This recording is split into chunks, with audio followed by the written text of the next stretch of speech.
Oke teman-teman, balik lagi sama gue Robi di podcast Suara Teman part yang kesekian kalinya. Dan kali ini gue ada kedatangan narasumber ya yang luar biasa banget. Ini temen gue yang sekarang karirnya sangat melaju tinggi ke angkasa. Amin ya Allah ya Amin Rabbal ya Alamin. Allah, kabul. Boleh diperkenalkan diri dulu, biar ada pepatah katanya bilang tak kenal maka tak sayang. Tak kenal maka kenalan. Oh, salah ya gue. Silakan Baik, diperkenalkan. terima kasih kesempatannya. Perkenalkan teman-teman, saya Clarissa Azahra. Saya mahasiswa aktif S2 di UGM, Hubungan Internasional. Saya temennya Aobi. Dulu kita kenal di Pramuka. Kebetulan sama-sama ketua OSIS. Dia ketua OSIS SMP 2, saya SMP 4. Jadi kita ketemunya lebih akrabnya karena Ketua OSIS. Sama ini sih pembahasannya sih. Iya. Bukan karena kita ketua OSIS terus maunya teman-teman ketua OSIS aja Enggak. Dan emang karena SMP 4 yang dipimpin sama Clarissa, keren banget ya. OSISnya gitu, anak-anaknya sangat humble dan tidak sombong, sangat baik. Kasih 4 jempol. Nah, pada kesempatan kali ini, Cak, gue nggak bakalan panjang lebar karena anak-anak muda zaman sekarang itu pengennya yang to the point. Betul. Nah, kesempatan kali ini gue pengen ngebahas tentang S2 penting gak sih? Kayak gitu. Karena kan Clarissa sendiri saat ini lagi ngemban pendidikan S2 kan. Kayak gitu. Nah, pertanyaan yang pertama sama kayak yang tadi gue udah sampein. S2 itu penting gak sih menurut lo? Ini sebelumnya karena obrolannya penting ya. Iya, oke. Jadi izin teman-teman nanti mungkin kalau sering lihat ke sini karena biar terstruktur aja. Betul. Gak apa-apa.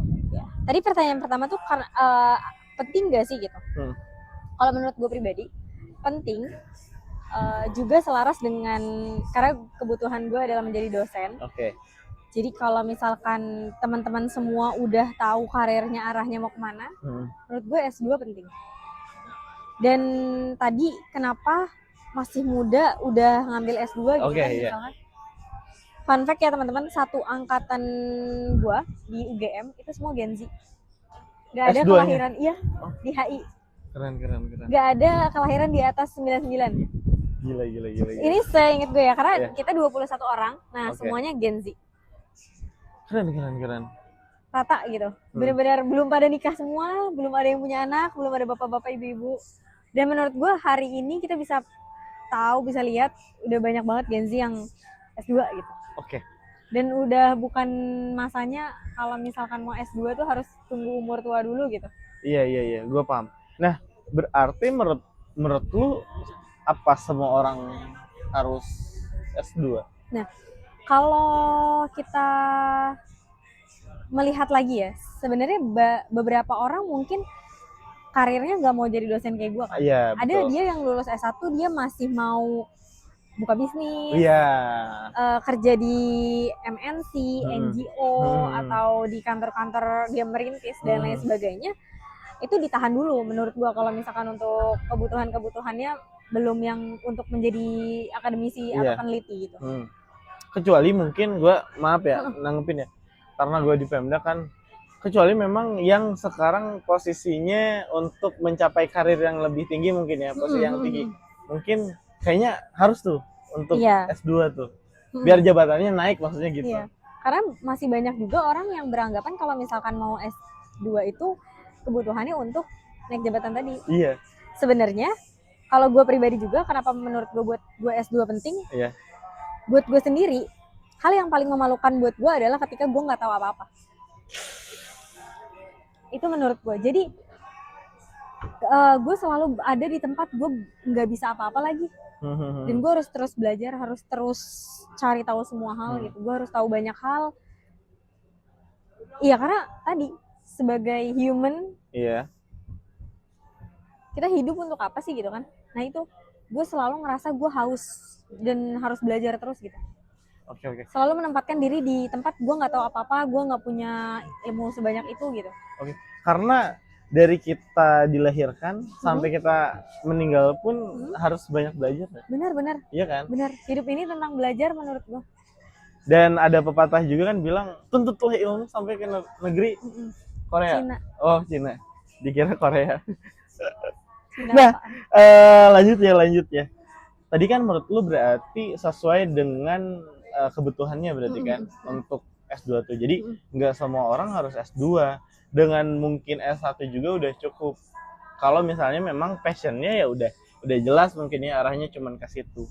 Nah, cuman kalau misalnya yang nonton ini lagi pengen emang bener-bener S2 nih, lu untuk ke S2 ini prosesnya gimana sih? Sesulit itu nggak sih? Sesulit yang gue bayangkan nggak sih gitu? Tadi ya sebenarnya ngulang dulu S2 seberapa penting. Kalau ya buat gue disclaimer kalau buat gue penting, tapi kalau buat teman-teman misal ada argumentasi gue barusan gak selaras dengan teman-teman, ya itu bisa balik lagi ke teman-teman. Iya. Jadi ini tidak ada paksaan kan Iya, sebenarnya. betul. Juga kayak sesuai kebutuhan diri masing-masing aja. Nah tadi kalau gue kebutuhan gue ngerasa kalau gue bodoh tuh gue dosa gitu. Iya, oke. Menurut gue. Terus kalau misalkan tadi ditanya untuk mencapai S2 iya, gimana caranya? Prosesnya tahapannya. Dari S1 gue ke S2. Jadi dulu di S1 gue mencoba banyak hal. S1 gue cari diri gue sebenarnya gue cita-citanya menjadi apa, karena fun fact sebenarnya gue belum punya cita-cita ketika gue lulus SMA. Oke. Dan masuk HI pun kayak ya udah karena gue seneng dulu suka banget Korea teman-teman. Oke, Jadi gue ngerasa kayak ini akan relevan banget kalau misalkan gue ngambil jurusan hubungan internasional. Oke. Nah itu kesalahan sebenarnya. Tapi ternyata gue enjoy ngejalanin kehidupan ini. Dan sebenarnya dulu gue nyari jurusan yang gak ada matematikanya. Sama gue juga. Terus akhirnya ketemu si hubungan internasional ini dan bener aja gue bener-bener gak ketemu matematika sama sekali. Sampai gue S2 ini gue gak ketemu matematika dan ada rasa ini dunia adek gitu. Enggak deh, kayaknya salah deh. Apa? Lu masa gak belajar statistika? Iya. Gak ada. Oh sumpah? Sumpah. Kok ilmu pemerintah ada ya? Karena kalian perlu ini statistika untuk ngolah data mungkin ya. Iya. Next karena time. kalau kita skripsinya anak HI itu kayaknya ada beberapa kampus yang HI-nya ada statistikanya. Kalau gua 2 kali ketemu HI nggak ketemu statistika. S1 S2. Lanjut. Tadi dari S1 tadi kan gua di S1 gua mencari diri gua banget. Gua sebenarnya cita-cita gua apa gitu. Iya. Semester 1 sampai semester 6 gue ngerasa kebutuhan gue adalah kuliah dan ikut organisasi aja. Oke. Sekadar itu, gue mau nyari tahu apakah ketika gue berorganisasi ini, dulu SMP SMA kan gue juga organisasi dan gue ngelanjutin karena gue suka berorganisasi, gue punya teman banyak dan lain sebagainya. Dan ketika gue 6 semester menjalani kuliah, IPK gue aman, oke, kita selesai kewajiban mata kuliah, masuk semester 7, semester 8, ini adalah penentuan. Kenapa gue akhirnya tahu diri gue mau jadi dosen. Kenapa tuh? Karena waktu semester 7, semester 8, kita udah gak ada mata kuliah. Iya. Gue ngelihat IPK gue aman, semester 7, semester 8 itu banyak tawaran datang ke gue. Tawaran apa aja tuh maksudnya? Tawaran exchange student, pertukaran pelajar, magang, jadi asisten tutor, itu semua gue cobain. Apapun yang ditawarin dosen ke gue iyain. Salah satunya tadi asisten tutor. Gue nyoba nih, anak HI kan biasanya diplomat banget kan. Gue nyoba magang di KBRI KL. Berapa lama? 1-2 bulanan. Dan apa yang terjadi? Gue nggak suka. Karena gue duduk di kantor diem, ketemu orang itu aja. Dan ternyata itu bukan passion lu. Bukan. Karena lu pengennya ketemu banyak orang. Ngobrol. Nah, ini bukan. Ketika gue jadi asisten tutor, gue ngobrol sama sama adik tingkat kan, karena kalau asisten tutor masih kita senior aja, terus cuman ngebantu adik-adik tingkat untuk gimana sih caranya ngejalanin kuliah kayak gitu kan sebenarnya. Nah jadi asisten tutor ini gue ngobrol sama orang yang dia ngerti juga yang gue obrolin. Paham. Nah itu gue ngerasa kayak ini gue banget lagi. Oke. Tapi emang dari dulu kan gue cita-citanya jadi guru kan sebenarnya, dulu waktu kecil, waktu SD. Tapi yang enggak yang kayak pengen guru banget ya. Tadi makanya gue masih bingung apakah sebenarnya gue pengen jadi guru gitu. Terus ya itu ternyata waktu gue jadi asisten tutor gue seneng banget lagi ngomong di depan orang, terus orang-orang yang ngerti apa yang gue bahas gitu. Dan pada akhirnya gara-gara asisten tutor itu, Asisten tutor ini jadilah memantapkan memantapkan diri dan hati gue untuk harus menjadi dosen. dosen. Nah, lanjut masuk ke S2. Gue nggak cuma coba di UGM, gue Ya. coba di UI. Oke. Karena UI kan deket ya dari rumah. Oke, dari Karawang. Tapi tapi nggak jodoh karena Oke. susah banget. Karena kan dia tesnya mandiri. Jadi langsung UI yang bikin tesnya, kita ngerjain di sana. Nah itu seleksinya dari sana. Tapi kalau misalkan di UGM ini, kita tinggal nggak tinggal sih. Ini agak susah juga teman-teman. Apa aja tuh? Tes TOEFL, Oke. TPA potensi akademik, Oke. sama proposal tesis. Itu sebenarnya 3 inti utama. Sama calon rekomendator. Jadi Dosen lu lu lah siapin kayak gitu. dosen di S1 lu, siapa kira-kira dosen yang akan mendukung lu dan relevan dengan bidang lu untuk lu melanjutkan S2. Kalau bisa dosennya yang se-alma mater mungkin. Biar lancar gitu mungkin ya, rekomnya ya. Nah, cuman yang menarik adalah lu kan saat ini udah menjalani proses S2 lah ya. Sekarang udah studi S2 nih. Nah, yang gue pengen tanyain adalah tantangan terbesar pas lagi S2 ini apa aja sih? Kalau lu tanya tantangan terbesar, gue ngerasa gue gak punya tantangan apa-apa. Damn, bro. Bukan karena gue ngerasa so pinter, tapi gue sampai hari ini gue ngerasa kalau gue nggak suka itu gue nggak akan ngejalanin. Ini juga pesan buat teman-teman semua. Usahain apa yang teman-teman jalan itu adalah teman-teman yang suka, yang teman-teman suka. Kalau misalkan lu nggak suka itu, nggak enjoy deh ngejalaninnya. Pastilah. Pasti ganjel banget di hati. Pasti. Jadi kayak gue ngerasanya karena gue suka bukan gue suka banget, gue butuh untuk belajar. Jadi makanya kenapa gue ngejar S2, gue harus ketemu banyak dosen dan relasi akademisi ini gitu. Berarti jadi kalau misalkan ditanya tantangannya, karena gue enjoy banget dan gue suka banget di sini, ya tadi gue bilang ade rasa ini dunia ade.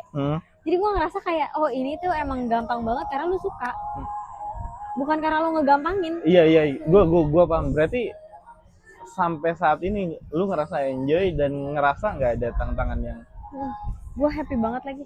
Kayak gimana benar, sehingga ya udah jalan aja terus. Benar. Dan bahagia tentu. Banget. Oke.